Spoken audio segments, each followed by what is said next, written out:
সবাই যখন মৃত্যুটাকে ভীষণ ভয় পায়, আমি তখন হাসতে হাসতে আল্লাহর কাছে ভীষণ সন্তুষ্টি নিয়ে পৌঁছতে চাই যে আমি একটা ন্যূনতম ওই জীবনটা লিড করতে পারলাম, যে আমি একটা ইনসাফের হাসি নিয়ে আমি আমার আল্লাহর কাছে পৌঁছতে চাই।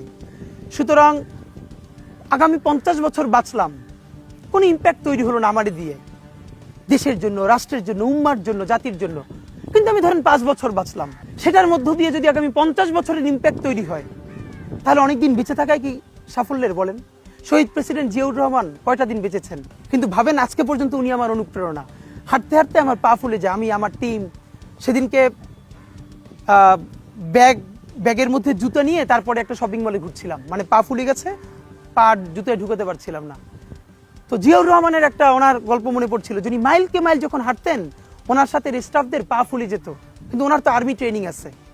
তখন তাকে বলতো যে স্যার আপনার তো আর্মি ট্রেনিং, আমরা তো আর পারি না। এই জন্য ওনাকে মানুষ রাখাল রাজা বলতো। তা আমরাও সারা বাংলাদেশের 56,000 বর্গ মাইলে হাঁটতে চাই। আমরা ইনসাফের চাষাবাদ করতে চাই, একটা স্বাধীন সার্বভৌমত্বের সততার বাংলাদেশ তৈরি করতে চাই। আল্লাহ যে কয়দিন হায়াতে রাখবেন এই লড়াইটা করব।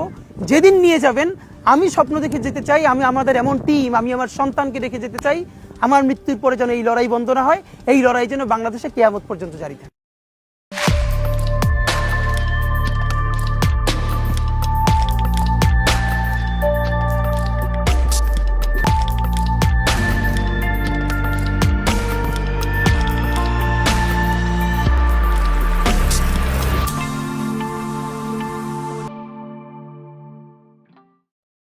এই হাদিকেই কেন গুলি করা হলো, কে হাদিকে গুলি করছে, তার চাইতে কেন গুলি করছে এই প্রশ্নটা জরুরি।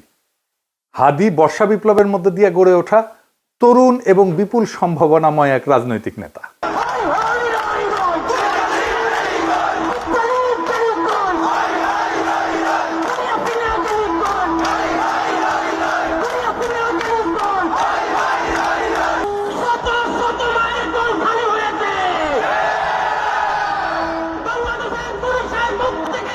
অনেকে আওয়ামী লীগের দিকে আঙুল তুলতেছে।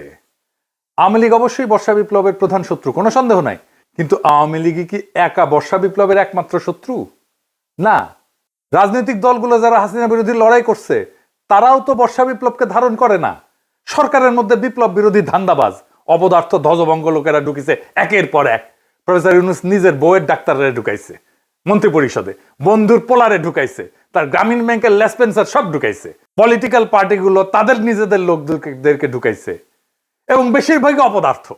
না আছে এদের ম্যানেজমেন্ট স্কিল, না আছে পলিটিক্যাল নলেজ, না আছে সদিচ্ছা, না আছে শরীরে জোর।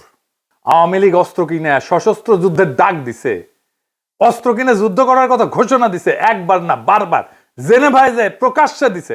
দেখেন একের পর এক দেখান এইটা সেন। হোয়াটএভার ইট ইজ, আমাদের কথা হচ্ছে যে আমাদের এই সংগ্রাম লড়াই অব্যাহত রাখতে হবে, এই এদেরকে এখান থেকে উৎখাত করতে হবে। আর আমি সবসময় পার্সোনাল ক্যাপাসিটিতে একটা কথা বলি, সেটা হচ্ছে সশস্ত্র সংগ্রাম ইজ দ্য অ্যান্সার। হয়তোবা বাংলাদেশ আওয়ামী লীগ এই নীতিতে হয়তো এখনো যায়নি, কিন্তু ব্যক্তিগতভাবে আমার ক্যাপাসিটি হচ্ছে যে we have the take up arms এবং we have to resist our self, because আমাদেরকে খুন করছে, আমাদেরকে পাল্টা লড়াই অব্যাহত করতে হবে, এবং এটাই হচ্ছে আমাদের স্ট্যান্ড। আমার কাছে মনে হয় ব্যক্তিগতভাবে আমার স্ট্যান্ড। দেখেন আর একটা দেখান, অস্ত্র হাতে নেওয়া ছাড়া, গেরিলা যুদ্ধ ছাড়া এই রাজাকারদের বিরুদ্ধে জেতা যাবে না। আমি আবারও আপনাকে বলি যে সশস্ত্র সংগ্রাম, গেরিলা প্রস্তুতি, এগুলো আমাদের জন্য জরুরি এবং সেটা আমাদেরকে ভাবা শুরু করা উচিত। আমি মনে করি বাংলাদেশ আওয়ামী লীগের এসব পুতু রাজনীতি করার সুযোগ নাই। আমরা দেখব যদি ভালোই ভালোই কাজ হয় হবে, কিন্তু দেশ যদি এইভাবে পাকিস্তানের দিকে চলে যেতে থাকে, সশস্ত্র সংগ্রাম এবং আমাদেরকে এই গেরিলা সংগ্রাম বা আরেকটা মুক্তিযুদ্ধ ছাড়া আমাদের কোন রাস্তা নাই। এবার আর একটা দেখান, আমরা করতে হইলে এইখানে পয়সা উঠান, আর যারা মন্ত্রী মিনিস্টার আসল বিদেশ তাকে বলেন পয়সা দিবার জন্য, আমরাও পয়সা দিব, অস্ত্র কিনতে হবে, আমরা যুদ্ধ করতে হবে মাঠে।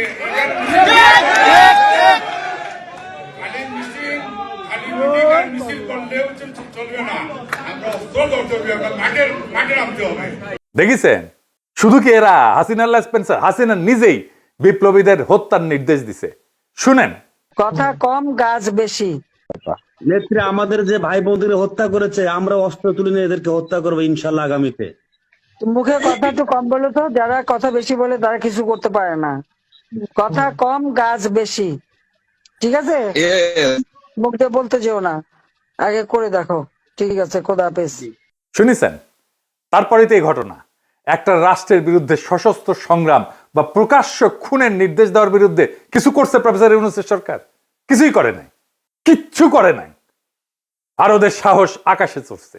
হাসিনাকে ভারত ফেরত না পাঠাতে চাইলে নাকি আমাদের কিছুই করার নাই, এই বলে তৌহিদানন্দ প্রভুপাদ। শুনেন, ভারতকে রাজি হতে হবে অথবা চাইতে হবে তাকে ফেরত পাঠানো। রাজি না হলে আসলে তো করার কিছু নেই, আমরা রাজি করানোর চেষ্টা করতে থাকতে পারি, এটুকু। যেটা প্রথমে যেটা বলছিলেন, এটা একটু প্রসেসের ব্যাপার আছে, প্রসেসে চলছে, দেখা যাক আমরা কতটুকু অ্যাচিভ করতে পারি। শুনেছেন?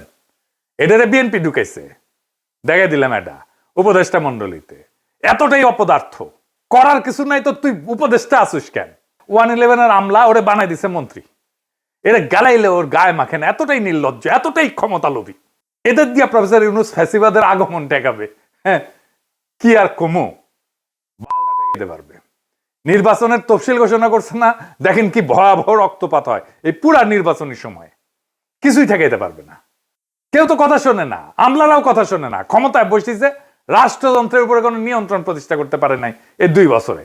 এত সাপোর্ট দিয়ে গেছে, কোনো স্যাদব্যাদ নাই। আচ্ছা বলেন, এনএসআই, ডিজিএফআই যদি না জানে কারা ঢাকা 8 আসনের প্রার্থী শরীফ ওসমান হাদিকে হত্যার উদ্দেশ্যে গুলি করছে, তাহলে এই সংস্থাগুলো বন্ধ করে তো দিতে হবে। এগুলো রাখার যুক্তি কি? এই সংস্থা দুইটার প্রধানদের আজকে তো বিদায় করে দেওয়া উচিত। এরা কিছুই করতে পারবে না। জাতীয় নিরাপত্তা উপদেষ্টা একজনকে বানাইছে। হ্যাঁ, অনেকে বলে আপনার গুরুজন, হ্যাঁ, ওনারা নিয়ে ভিডিও টিডিও বানিয়েছেন। ওনারে আবার তা আমি কি করব? যে যায় লঙ্কায় সেই তো হয় রাবণ। সে ক্ষমতা উপভোগ করিচ্ছে আর বিএনপির সাথে ঘুটু করিচ্ছে, বিএনপির সাথে ঘুটু করিচ্ছে যেন বিএনপি তাকে পররাষ্ট্রমন্ত্রী বানায়। হাদিকে খুন করার এই ভয়ঙ্কর অপারেশনে যারা যুক্ত ছিল তাদেরকে গ্রেপ্তার করে বিচারের আওতায় না আনতে পারলে প্রফেসর ইউনূস সরকার 12 ফেব্রুয়ারি জাতীয় নির্বাচন সম্পন্ন করতে পারবে না, লিখে রাখতে পারে। বর্ষা বিপ্লবকে কোনোভাবে মেনে নিতে পারেনি কায়েমি গোষ্ঠী। আর এক দল আছে বর্ষা বিপ্লবকে বিপ্লব বলে স্বীকারই করতে চায় না, বলে এটা অভ্যুত্থান। এটা অভ্যুত্থান নাকি বিপ্লব খুব নির্দোষ বিতর্ক বইলা মনে হয় না, কিন্তু এখানে লুকায় আছে হাদির গুলি খাওয়ার নিশানা। আসেন সেটা বুঝে দেখি। এক শ্রেণীর জাউরা আছে, দেখবেন বলবে আইসে আমি সহ কয়েকজন নাকি দেশটারে অস্থির করে রাখছি। বিপ্লবের পরে কোনো দেশ সুস্থির হয় না, কখনো হয় না। বিপ্লবের ইতিহাসে এটা নাই। সুস্থির করার জন্যই বিপ্লবী সরকার লাগে। অভ্যুত্থান আর বিপ্লব এক জিনিস না। আমি যদি বাঘরে বিলাই ভেবে ম্যানেজ করি তাহলে বাঘ বাঁচবে নাকি বিলাইয়ের সার্ভিস আদর পাবো আমি? কোনোটাই তো হবে না। এই বিপ্লব না অভ্যুত্থান, এই জিনিসটা বুঝার ভুলের এই খেসারত জাতিকে দশকের পর দশক দিতে হবে। আমি বলে দিলাম, আমি পরিষ্কার করে বুঝাই বলি কেন অভ্যুত্থানের পরে দেশ দ্রুত স্বাভাবিক হয় আর কেন বিপ্লবের পরে দেশ দীর্ঘদিন অস্থির থাকে এবং কেন বিপ্লবের সঙ্গেই প্রতি বিপ্লব জন্ম নেয় কিন্তু অভ্যুত্থানের পরে প্রতি বিপ্লব জন্ম নেয় না। আসেন সেই জিনিসটা বুঝে দেখি। অভ্যুত্থান মানে কি? অভ্যুত্থান মানে ক্ষমতার হস্তান্তর, রাষ্ট্রের রূপান্তর না। ক্ষমতা এক হাত থেকে আর এক হাতে যাবে, রাষ্ট্র বদলাবে না। অভ্যুত্থানে বদলায় কে শাসন করবে, কিন্তু বদলায় না রাষ্ট্রের কাঠামো, আইন, আদালত, ব্যুরোক্রেসি, সেনাবাহিনী, তার কর ব্যবস্থা, আন্তর্জাতিক চুক্তি। এই জন্যই আমরা ভারতের সাথে হাসিনার কর চুক্তি বাতিল করতে পারি নাই। এই কারণে অভ্যুত্থানের পরদিন ব্যাংক খুলে যায়, অফিস চলে, পাসপোর্ট ইস্যু হয়, কোর্ট বসে, বিদ্যুৎ আসে, রাষ্ট্র কাজ করে। কারণ রাষ্ট্র তখনও জীবিত থাকে, শুধু চালক বদলায়। আর 2024 বর্ষা বিপ্লবে কি হয়েছে এটা চিন্তা করে দেখেন। থানা ফাঁকা হয়ে গেছে, পুলিশ নাই, পালায় গেছে। আদালত ফাঁকা হয়ে গেছে, বিচারপতিরা পালায় গেছে, প্রধান বিচারপতি সহ। হয় নাই? বিপ্লব মানে কি? বিপ্লব মানে শুধু শাসক বদল না। বিপ্লব মানে কে শাসন করবে, কেন শাসন করবে, কিভাবে শাসন করবে, কোন আইনে, কোন নৈতিকতায়, সব প্রশ্ন নতুন করে তোলে, নতুন করে ফয়সালা হয়। হান্না আরেন্ট বলছিলেন যে ইংরেজিতে লিখেছে, ইংরেজি যেহেতু লিখেছে ঠিকই লিখেছে, তাই না আমি বাংলা কইরা বলি। বিপ্লব মানে নতুন কর্তৃত্ব তৈরি করা, নতুন কর্তৃত্বকে প্রতিষ্ঠা করা। বিপ্লব মানে পুরনো বৈধতা ধ্বংস, নতুন বৈধতাকে আনা। নতুন বৈধতা আনতে হয় বিপ্লবী সরকার দিয়া। সে বিপ্লবী সরকার যদি আপনি না করেন, আপনার বৈধতা, আপনার কন্ট্রোল, আপনার নিয়ন্ত্রণ, আপনার অথরিটি দাঁড়ায় না। প্রফেসর ইউনূসের অথরিটি দাঁড়ায়নি, এই জন্যই দাঁড়ায়নি। কেন হয় প্রতি বিপ্লব হয় বিপ্লবের পরে? কারণ বিপ্লব কাউকে না কাউকে বলে তোমার দর্শন ভুল, তোমার আদর্শ ভুল, তোমার বিশ্বাস ভুল, তোমার সম্পত্তি অবৈধ, তুমি দেশের শত্রু, তুমি জনগণের শত্রু। তাই যখন কেউ সব হারায় তখন সে লড়াই করে। অভ্যুত্থানে কেউ সব হারায় না, বিপ্লবে অনেকে সব হারায়। বিপ্লবে আওয়ামী লীগের সব হারানোর কথা ছিল, ভারতের সব হারানোর কথা ছিল, হারায় নাই, সব রক্ষা করা হয়েছে। তাই প্রতি বিপ্লব জন্মায় বিপ্লবের গর্ভেই। বিপ্লবী সরকারের দরকার পড়ে প্রতি বিপ্লব থেকে বিপ্লবকে রক্ষা করার জন্য। ইতিহাসে দেখেন, ইতিহাস কি বলে, শ্রীলঙ্কা তো প্রেসিডেন্ট পাশে দখল করে ফেলছিল না জনতা, ওইটা অভ্যুত্থান ছিল, দেশটা সুস্থির হইতে সময় লাগেনি। নেপালও কি হয়েছে, তাই হয়েছে না, নেপাল সুস্থির হয়ে গেছে না, সময় লাগেনি, কারণ ওইটাও অভ্যুত্থান ছিল। বাংলাদেশ সুস্থির হচ্ছে না কেন? কারণ আমরা সেই গুরুত্বপূর্ণ সত্যটা এড়াই গেছি যে বাংলাদেশে একটা বিপ্লব হয়েছে এবং বিপ্লবের পরে অস্থিরতা থাকে, সেটাই স্বাভাবিক। কিন্তু সেই অস্থিরতা কতদিন থাকবে সেটা নির্ভর করে একটাই বিষয়ের উপরে, নতুন সরকার কতটা পূর্ণাঙ্গভাবে বিপ্লবী।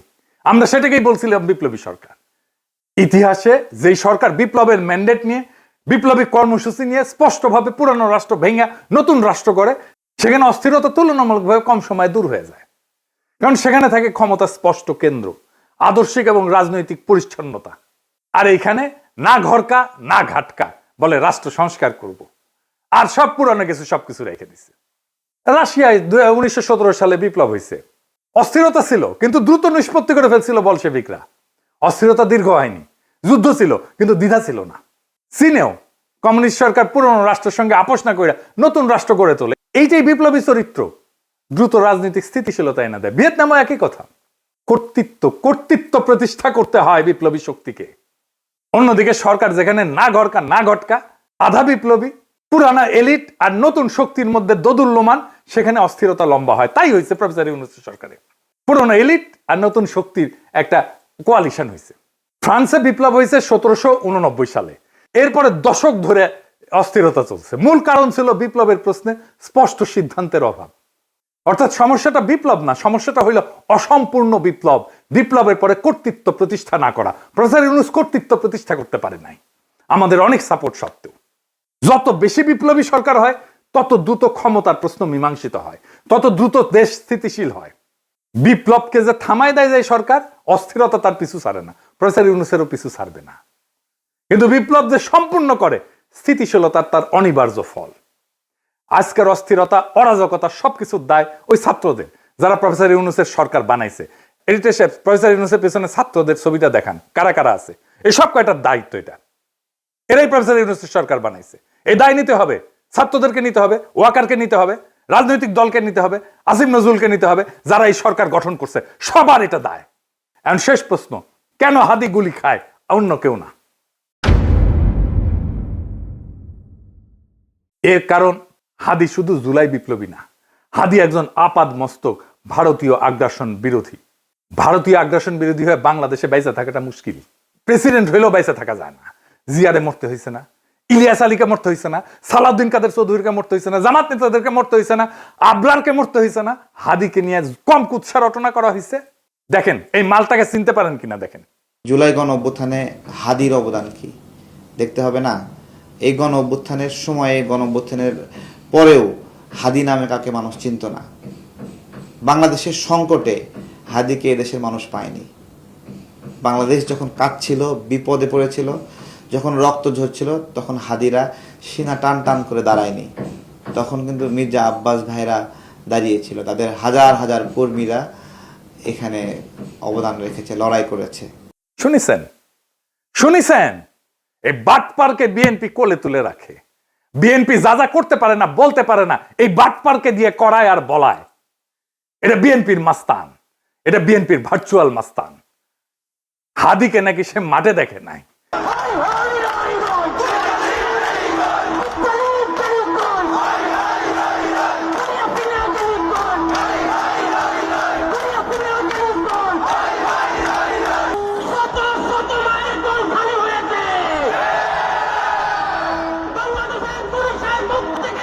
ওই বর্ষা বিপ্লবের হেডমাস্টার, ওর কাছে রোল কল কইরা বর্ষা বিপ্লবের স্টেক নিতে হবে। ওরে কিছু বললে বিএনপির বুদ্ধিজীবী ডাক্তার জাহেদ পর্যন্ত সেট করে ওঠে, কাইন্ডে শেষ হয়ে যায়। এই এপিসোড যখন রিলিজ হবে তখন হাদির ঠিক কি অবস্থা থাকবে আমি জানি না। এখনো পর্যন্ত হাদি ভালো আছে।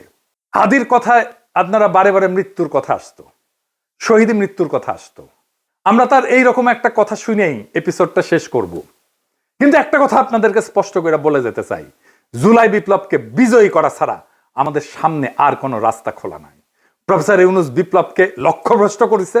আমরা আবার সেই বিপ্লবকে সম্পন্ন করব, বিজয় করব। প্রয়োজনে আবার এক নদী রক্ত পাড়ি দেব, কিন্তু বিজয় নিয়ে ঘরে ফিরবো ইনশাল্লাহ। ইনকিলাব জিন্দাবাদ। মন খারাপ হয় যে আল্লাহ যদি আমাকে কোনোদিন নিয়েও যায়, তো এই যে ছেলে মেয়েগুলো, মানে আমি আল্লাহর কাছে সবসময় দোয়া করি, আপনি জানেন যে আমার আল্লাহ একটা সন্তান দিছে, 3 মাস ওর বয়স। আমার বাচ্চাটা তো আমি 3 মাসে 30 মিনিটও কোলে নিতে পারি নাই। তো আমার ওয়াইফ খুব মাঝে মধ্যে আর কি মজা করে বাচ্চারে বলে যে ইনকিলাব মঞ্চের মুখপাত্র তোমার সাথে দেখা করতে আসছে। তো আমার এই প্রথম মনে হলো কি যে আমি ভাইয়ারে বলি, ভাইয়া আল্লাহ যদি আমাকে নিয়ে যায়, আমার বাচ্চাটার দিকে একটু খেয়াল রাখেন। তো এই কথাটা আমি বলতে পারিনি। আব্বার একটা, মানে আপনি যদি বলেন যে আমার সারা জীবনের যেটুকুন সততা, সাহস, লড়াই, এটার দুনিয়ার সমস্ত শক্তি আমার আব্বা। আমি যদি কিছু হইলেও করতে পারি সততার সাথে, আল্লাহ যদি আমার রহম করে, তাহলে আমার ছেলে, আমার পরিবার, আমার ভাই বোন, আমার ইনকিলাব মঞ্চের ভাই বোনগুলো, এগুলো আল্লাহ দেখবে যেভাবে আল্লাহ এখন আমাদেরকে দেখতেছে। সুতরাং কারো কাছে আর কোনো প্রত্যাশা নেই।